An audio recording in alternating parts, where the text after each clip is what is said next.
Open up my heart. Open up my heart. Open up my heart. Guide me until I'm sure. Open up my heart. Guide me until I'm sure. Open up my heart. Guide me until I'm sure. Open up my heart. Guide me until I'm sure. Open up my heart. Guide me until I'm sure.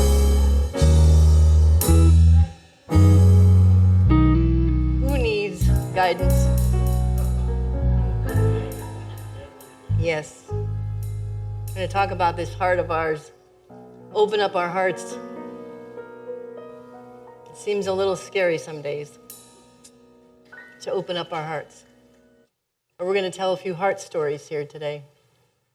Heart stories when you opened your heart.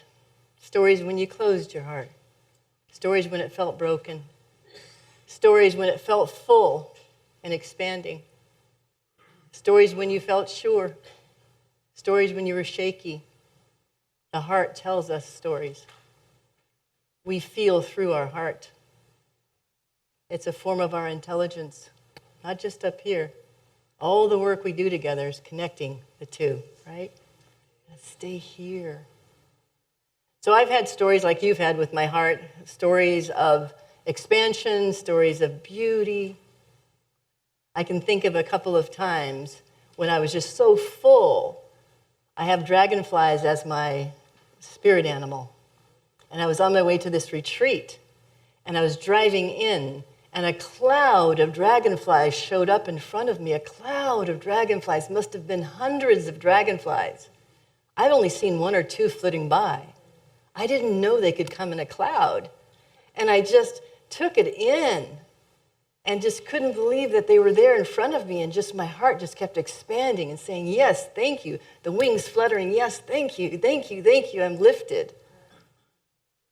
And another time, I'd been in a meditation for a while, then I went for a walk in this beautiful park.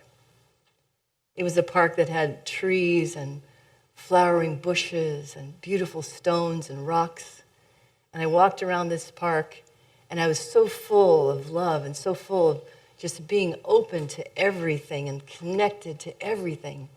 I saw this butterfly, and I looked in its eyes, if butterflies have eyes. I asked the last group, none of us are sure, but I looked in the direction of butterfly's eyes, okay.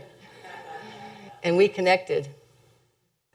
And I looked at them, and I started to move my hand, just smiling. And the butterfly started to dance with me.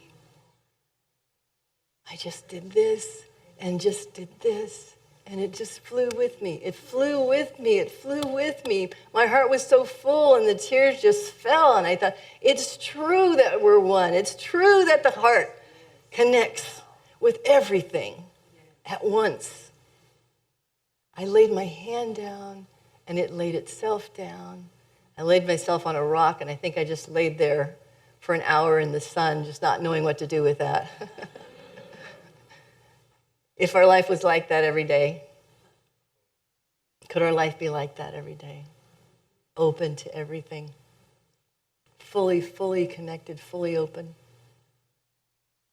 But then there are times when the heart closes. Times when we feel like we have to protect ourselves. Let's just open our arms now and see what that feels like when we're open. Notice that vulnerability feeling, that feeling of, ooh, wow, yeah, open. I'm open. I'm open to everything. Things are coming in. There it is. But then sometimes things come in that we don't want in. We feel like we need to close up and cover up. And sometimes things come and we feel like we break. I had some warning signs about, taking care of myself a little bit better and slowing down a little bit and paying attention to my heart. Back in last November, it was like, slow down, slow down, slow down. I said, I think I need to take some time off and do some things, but I didn't do it. And I kept going, and I had these different signs and symbols. On my dream board that January, I wrote, find good care for your heart. And then I wrote a book, and I chose the cover. You get to choose from a bunch of different covers that the artists work on. And I was like, this is the one. This is the one. So this book came out, and it's called To What End? And it's a big, huge heart. Okay, to what end that we're here? And then something happened when I was in Italy, May 27th, just a couple of months ago. I was with my wife sitting and having a wonderful breakfast at a little resort that we like to go to on the beach. We took the train there from our home in Umbria. It's a place that we spend spring and fall in. We're so very blessed to do that. Happy as ever, just eating breakfast. I finished eating and I had one more bite of something and a crumb went into my windpipe. So I started to cough, as you do, trying to get that out, right? I'm coughing. And pretty soon my wife is saying, "Are you okay? You don't seem okay." And I asked her to pat me on the back. We tried all kinds of things. It wasn't really coming up. I just kept coughing. It was really hard. Eventually, probably 3 to 4 minutes later, I finally got it up and calmed down and drank a little sip of water. It's like, okay, we're good. I went up to our room. We were going to go do some other things. It was a spa day. We were going to get a little massage. I was so excited about that. But I sat on the edge of the bed, and I started doing this. I said, something doesn't feel right. Feel a little pressure. Feel a little pain here. I don't know what's going on. It doesn't feel right. She said, "Are you okay?" I said, "I don't think so." "Do we need to call somebody?" I said, "I think we do. I think there's something's wrong." So there we are in Italy, and we have kindergarten level Italian. Parlo italiano, ma non va bene. So kindergarten level Italian, we call the people at the wonderful hotel, and they come up and are checking me out and say, "Yeah, I think we need to call someone." So they call the paramedics. They come in, and they're starting to move rapidly and do things and check things. And I'm still in shock that I actually am having anything happen. And so they put me in an ambulance, and we go home, and my wife says she'll never forget that sound. The sound they have in European ambulances. And so a half an hour ride to the hospital, get there, and they're all attentive and paying attention and doing all kinds of things. And I'm doing fine. I'm just thinking, well, I just feel this little pain and this little pressure. I don't know. I think I'm okay, but I don't know. And then pretty soon I'm on a table, and I'm just naked, and they're doing stuff, and they're putting a little tube up and checking things, and I passed out. So I lost it. That's what I do sometimes when it's too scary or I'm not really sure about it. I just check out. So I heard my name being called. Christy Lynn, Christy Lynn, Christy Lynn. And then finally I realized they're yelling my name. So I opened my eyes, and the procedure is over. And they say, "We have good news. There's no obstruction in your heart. There's no thickening. There's no narrowing. There's nothing in the way of perfect flow in your heart. You're going to be okay." And I remember feeling the sense of relief about that, but still bewilderment and confusion. I'm 66 now, and it's the first time I was in a hospital for a thing. And I just couldn't wrap my head around that I was there. And then I was there in intensive care for 2 days for them taking care of this heart thing. So my heart had been trying to speak to me, and it's not that I'm saying I caused this, but certainly I was told and wasn't listening to slow down just a little bit. So no, did the whole thing happen because I didn't slow down, and did it happen because of the crumb and the choking? It doesn't matter all the details. The point is, it happened. And there I was, in the hospital, facing my own mortality. Hooked up to things, monitors, everybody taking care of everything, and still bewildered. If you look at my Facebook page, you'll see a picture of me in a hospital gown, just like, what? What am I doing here? So that was a time when my heart seized up. It had a spasm. And it wanted to close on me in that moment. And I remember when my heart felt like it couldn't take anymore. I remember when it happened, but I didn't pay attention. All these things that come at us every day, right? We're dealing with something new every day that kind of hurts our heart, we feel bad about, feels like I can't take anymore. And I was taking it in. I was okay. I had my little Thich Nhat Hanh quote up on the wall. Yeah. Don't take in the world's anxiety. It'll make you sick. And if you're sick, you can't help. Okay, got it. And then something broke. There was a situation where these little food packets weren't going to go to children who needed them so that they could live. And I broke. It was too much. I said, no, I can't. This I can't. I can't stay open for this. I have to close for this. I have to feel anger and frustration and really hatred towards the people who would do such a thing. I have to. I closed up. I let the outside in, and it made me sick. It made me sick. And here we are now, less than 2 months from that incident. And I said to myself, so what's the lesson? What's the point of this? Why did I go through this thing? And I went back and was reading my own book because, you write something and you write it 6 months or a year before by the time it actually ends up being published. I thought, let me read this. Is there anything in here that's worthwhile? After having faced my own mortality and I think I know something about hearts and love and everything, let me say it. So I went through and was reading this, and what the book is called To What End, which is interesting. It's about what are we here for? And I was asking myself that question when I wrote it, and I landed on the idea of love, and I landed on the idea of loving both deep and wide, and did it still make sense for me with everything that I had been through and with all that was happening in the world? Did it still make sense? And loving deep, I meant by that nearing the unconditional love. And I say nearing because we're humans, and I don't know how many of us nail it. I know I don't. But I do my best to get near the unconditional love. And loving deep in my own constellation. So my beautiful wife is here. And I have 3 birth children and a child through her and we have 7 grandchildren. So my own constellation, just the tightest little constellation, is already big. Our tribe is 15 people if we come together. And then you have your friends, and then you have your community, and then you have your clubs. You have all these people in your constellation. And you can love them deep and do your best to care for all of them. And is that enough? I said to myself, is that enough? Just to love deep the ones in my constellation, because there's so many people on this planet.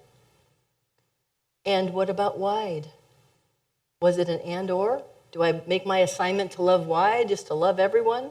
I remember reading about some of the activists in different times. And I remember some of the children of activists would talk about how they were left because their parents were so busy out in the world loving wide, right? So did I want to love wide or pay attention to my constellation? And where I landed on was it was both. It's both and. I want to love deep. I want to love well. I want to love as unconditionally as I possibly can and get better at it every day. And then I want to love wide, which means I don't exclude anyone. I don't close for anyone. Whatever happens in the world, I keep my posture of love and openness, no matter what. That's the assignment. Easy, no. Simple, not easy. Staying open no matter what. And I look to the examples of that. And one of the beautiful examples just was celebrated a few days ago. John Lewis, the former congressman who left us about 5 years ago, talked about getting into good trouble. But what he talked about that a lot of people don't necessarily focus on in his book, Across That Bridge, is how love fueled him and fueled the movement for civil rights. They weren't out there hating. They weren't out there being against something. They were for their own magnificence. They knew that as Black people, they were magnificent. They didn't need anyone's permission to be magnificent. So I'm going to go and I'm going to sit where I want to sit and I'm going to vote and I'm going to do those things. And you are going to love me at some point. And so when John Lewis had someone take the boot to the face, he knew that his brother was lost. He just doesn't understand. He doesn't know me. He doesn't know that I'm his brother. He doesn't know how magnificent I am. So when he had an opportunity many years later, and you can find it on the internet, John Lewis sat with that person who had the boot to the face who said, I want to apologize for you for what I did. And he said, I forgive you.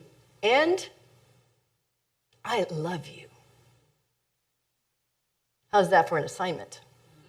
Someone kicked you in the head and almost took your life, but you have the ability to say, I forgive you and I love you. What are we being called to today?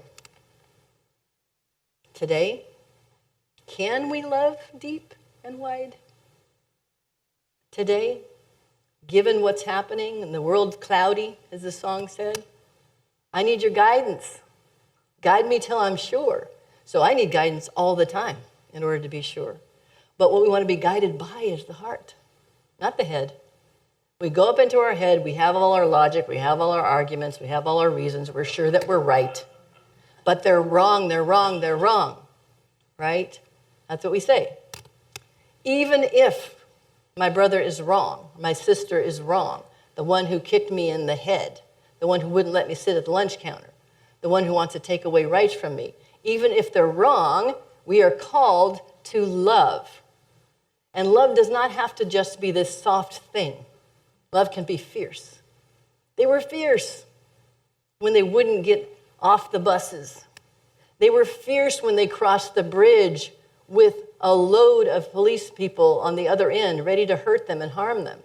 They're fierce today when they're out with their signs and saying, I will not be silenced. They're fierce when they're intervening when some of their brothers and sisters are being just picked up and taken away. That's fierce love.